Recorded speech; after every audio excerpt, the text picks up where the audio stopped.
up with ideas. I'm the highest in the room. Nah, halo guys, pada kali ini kita akan menjawab pertanyaan seputar jaringan. Nah, kita langsung mulai saja. Langsung saja ke soal pertama. Di sini soalnya jelaskan dua kelemahan dan kelebihan dari 3 jenis topologi.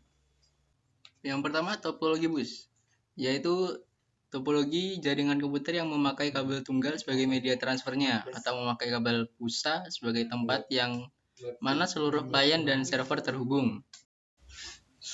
Nah, kelebihan.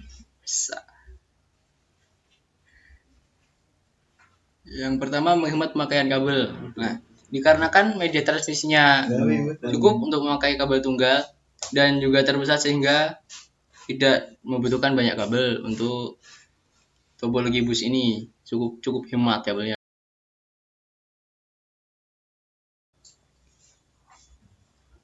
Yang kedua, mudah dikembangkan. Nah, karena dalam perkembangan jaringan komputer, baik klien atau server dapat dilakukan dengan mudah tanpa melalui komputer lain. Jadi, untuk topologi bus ini mudah dikembangkan dalam pengembangannya.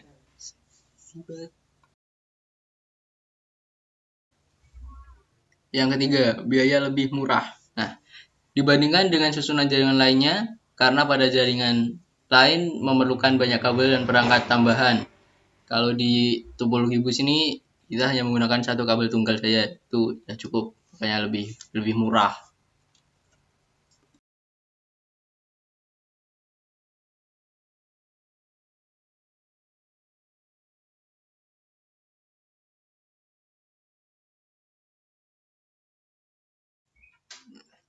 Sekarang masuk ke kekurangan, karena setiap manusia aja memiliki kekurangan, apalagi topologi ya kan. Yang pertama, jika ada gangguan pada kabel pusat, maka semua jaringan akan mengalami gangguan juga.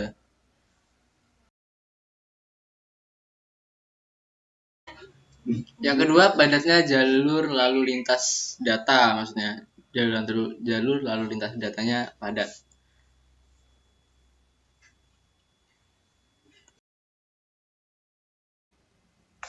Nah, yang ketiga, deteksi dan isolasi kesalahan pada jaringan kecil, sehingga apabila mengalami gangguan, maka lebih susah untuk diidentifikasi kesalahan yang muncul. Itu susahnya sih. Nah, kita masuk ke topologi star. Topologi star adalah topologi yang menggunakan setiap komputer melalui hub atau switch. Fungsi hub atau switch adalah sebagai pengatur dan pengendali dalam pengiriman ke komputer satu tanpa melewati komputer yang bukan tujuannya. Nah, kelebihan bersifat fleksibel. Keamanan data lebih tinggi, mudah dalam mendeteksi kerusakan pada jaringan. Jika salah satu komputer mengalami kerusakan, jaringan akan tetap berjalan dan tidak menimbulkan masalah bagi komputer lainnya. Itu kelebihan-kelebihan dari topologi star. Nah, kekurangan. Menggunakan biaya yang cukup mahal karena menggunakan banyak kabel. Nah, yang kedua, jika hub atau switch mengalami kerusakan, maka dapat melumpuhkan jaringan. Nah, itu contoh kekurangannya. Nah, yang ketiga, topologi ring. Topologi ring adalah jaringan yang berbentuk rangkaian titik yang masing-masing terhubung ke dua titik lainnya, sehingga membentuk jalur melingkar yang membentuk ring seperti cincin. Nah, ini gambar topologi ring. Kelebihan, dapat dirancang dengan mudah, biaya murah, dan memiliki performa yang baik. Itu adalah kelebihan dari topologi ring. Dan kelemahan dari topologi ring, pengiriman suara, video, dan data buruk.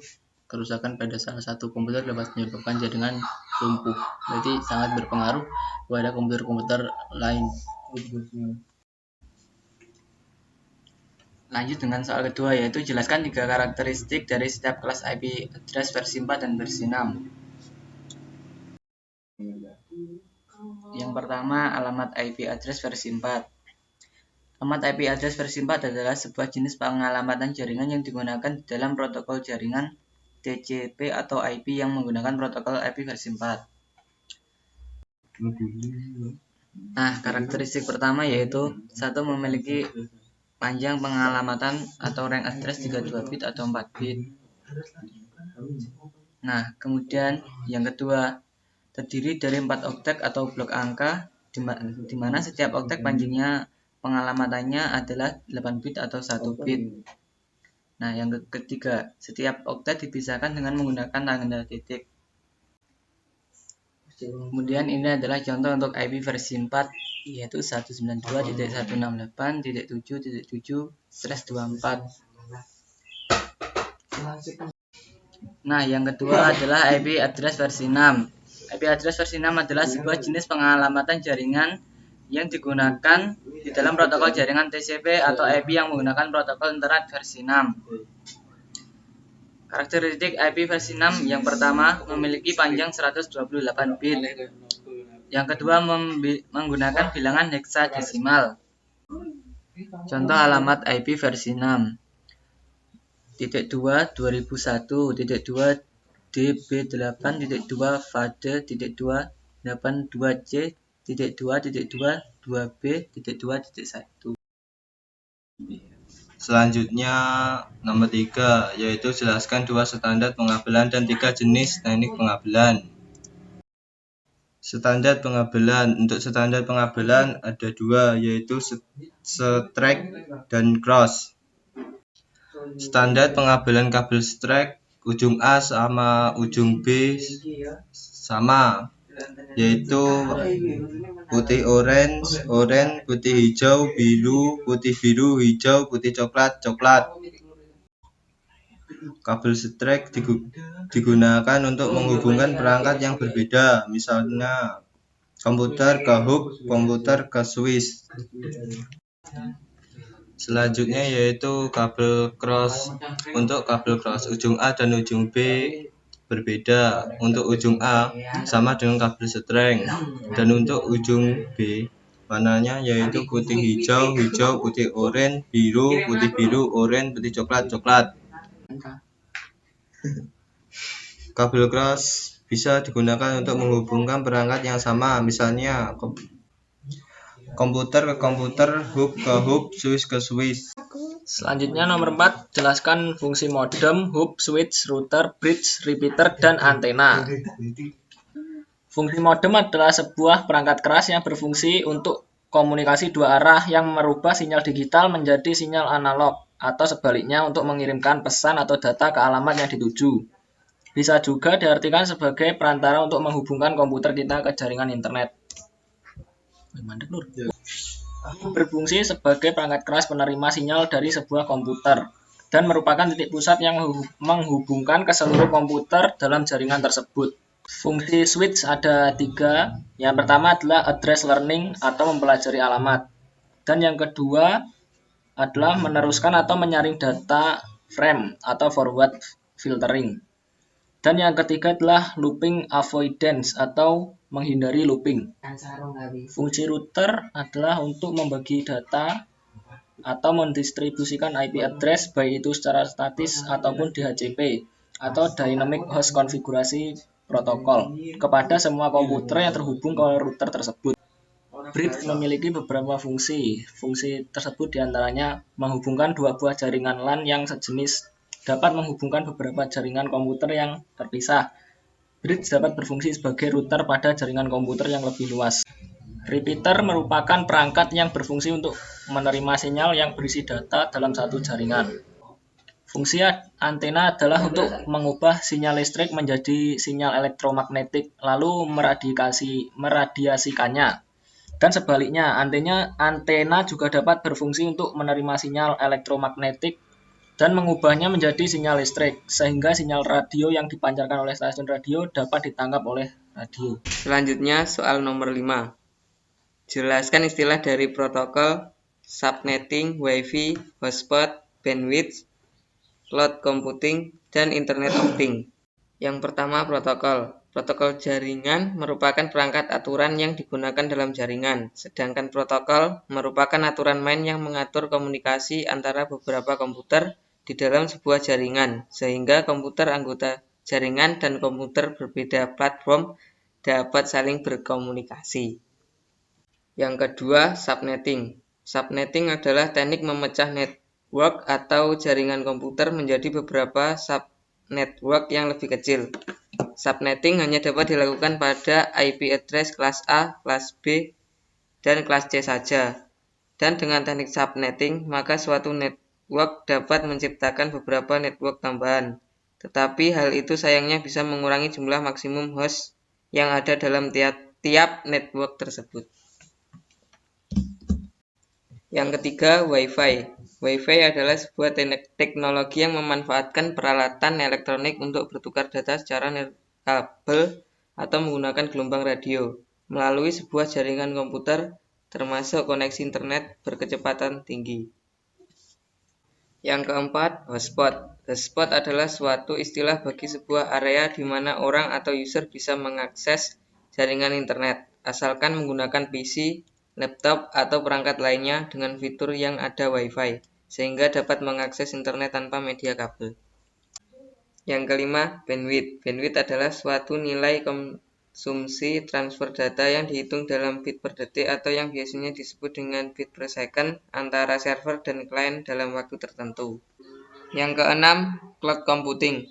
Cloud computing adalah teknologi yang menjadikan internet sebagai pusat pengelolaan data dan aplikasi, di mana pengguna komputer diberikan hak akses atau login. Yang ketujuh, Internet of Things atau IoT. Internet of Things adalah sebuah konsep di mana suatu objek yang memiliki kemampuan untuk mentransfer data melalui jaringan tanpa memerlukan interaksi manusia ke manusia atau ke manusia ke komputer. Yang terakhir, sebutkan 4 permasalahan dan solusi atau tahapan perbaikan pada jaringan komputer dan internet. Yang pertama, network kabel unplug. Masalahnya, jaringan kabel tidak terpasang. Solusinya adalah lakukan pengecekan kabelan. Setelah yakin tidak ada masalah dengan pengkabelan, masuk ke network connection di control panel. Klik ganda lokal area network yang bermasalah. Klik tab property. Pada jendela connect using, klik tab configure. Selanjutnya, pada jendela baru yang muncul, klik advanced lalu sorot link speed atau duplex mode. Pada jendela drop-down di sebelahnya ubah nilainya.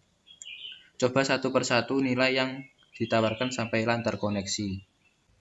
Yang kedua, wireless not connected. Masalahnya, wireless network adapter dalam keadaan disable. Agar wireless Anda dapat berfungsi mendeteksi jaringan wireless pada Wi-Fi, maka adapter tersebut harus diaktifkan kembali atau enable. Solusinya, untuk mengatasi not connection are available yang sering dijadikan jalan keluar untuk memecahkan permasalahan tersebut. Pertama, klik Open Network and Sharing Center. Melalui ikon wireless di bagian kanan bawah desktop laptop Anda. Selanjutnya akan tampil jendela. Klik pada area bergaris merah, Change Adapter Setting. Solusi yang kedua, dan Anda akan diarahkan ke jendela berikutnya. Klik kanan pada Wireless Network Connection lalu pilih Enable. Pada kondisi tertentu, adapter sudah enable, akan tetapi wireless tidak bisa mendeteksi jaringan Wi-Fi. Maka solusi alternatif lainnya yaitu dengan menekan tombol kombinasi antar FN plus tombol yang bergambar signal keyboard laptop, kemudian restart laptop tersebut. Yang ketiga, masalah koneksi yang lambat. Penyebabnya banyak PC yang di-sharing. Masalahnya aktivitas klien-klien PC yang download atau upload malware, virus, trojan, spyware yang menghabiskan bandwidth Anda kondisi PC yang memang lambat. Solusinya adalah gunakan bandwidth management, gunakan antivirus atau anti-spyware, atau menambah kecepatan koneksi internet. Menambah kecepatan akses internet sangat diinginkan pada pengguna internet. Banyak cara digunakan untuk menambah kecepatan akses koneksi internet. Dari cara simpel menonaktifkan loading gambar pada browser hingga penggunaan software tertentu. Yang keempat, masalah jaringan karena kegagalan sistem. Masalahnya, kegagalan sistem bisa saja karena ada masalah dengan DHCP server, dengan sehingga klien tidak menerima IP address. atau bisa saja karena ada masalah dengan sistem directory service and sehingga klien tidak bisa login ke jaringan, atau bisa saja karena ada masalah dengan register nama pada sistem DNS Anda. Solusinya, mencoba restart komputer dan mencoba membuat DHCP yang baru, atau jika tidak bisa lagi mencoba install ulang aplikasi tersebut.